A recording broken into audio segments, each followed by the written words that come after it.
So here we have the Ford Kuga on a 63 plate. I'm going to start off by showing you around the outside of the car, and then we'll hop in and run through some controls on the inside. But from the outside, you can see it's a 5-door car with alloy wheels and tinted windows. Let's start off inside the boot and then work our way around the rest of the car from there. So as we approach the boot, you can see we have reversing sensors. Plenty of boot space as well, along with that 60/40 split folding rear seat, should you wish to increase this space even further. And then underneath this tray section, a space saver spare wheel. Okay, so we're just going to work our way back round to the front of the car, and then we'll hop in and run through some controls on the inside. But now that we've done a full circle of it, you can see it's in excellent condition the whole way round. Just briefly before we climb in, I think it's well worth seeing the interior from this exterior point of view. There's plenty to run through on the dashboard, so let's hop in and we'll do that now. At the car, we're going to start with the dials. On the left-hand side, we have the rev counter, and on the right-hand side, the speedometer. At the bottom in the middle, we have the fuel gauge and coolant temperature gauges, and above that, the trip computer, which includes the total miles of this car. They are 21,298. To the left of that, you can see what gear this car is currently in. So it's an automatic. We're in P for park.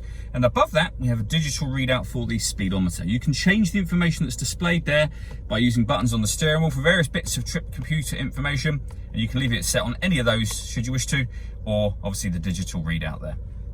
If we back out to the steering wheel, on the left-hand side are the buttons I was using just a moment ago, beneath which we have cruise control and speed limiter. And over on the right-hand side, stereo and phone controls, including voice activation for the phone. Over in the center, you would use these buttons on here and the screen directly above it in order that you do things such as pairing your phone. This is also where you can access your radio, and you'll see that this car has got DAB radio, as well as AM and FM. So there's the AM there, round in a circle, back to FM and DAB. If you want to listen to your own music, you can do. You can do that via the auxiliary input, USB input as well, and you can stream your music wirelessly via Bluetooth audio. So plenty of ways to listen to your music, all of which is accessed just here, and the main volume for the stereo is there. Beneath that, we have dual zone climate control. So you can adjust the driver and passenger temperature. You can increase and decrease the fan speed. You can determine where you'd like the air to be distributed down here. When you're happy with those settings, you can see it says aircon or AC on. That button turns it off or back on again. Or you can hit auto, and the car will now maintain those temperatures by taking full control of the fan speed for you.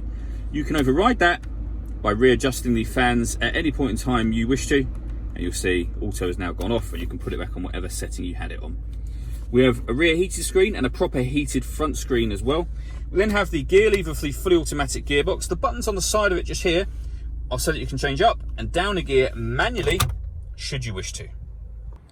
All that leaves me to say is thank you for taking the time to watch this video. If you'd like to come and see the car in person and have a test drive, please feel free to call any of our MJA sites.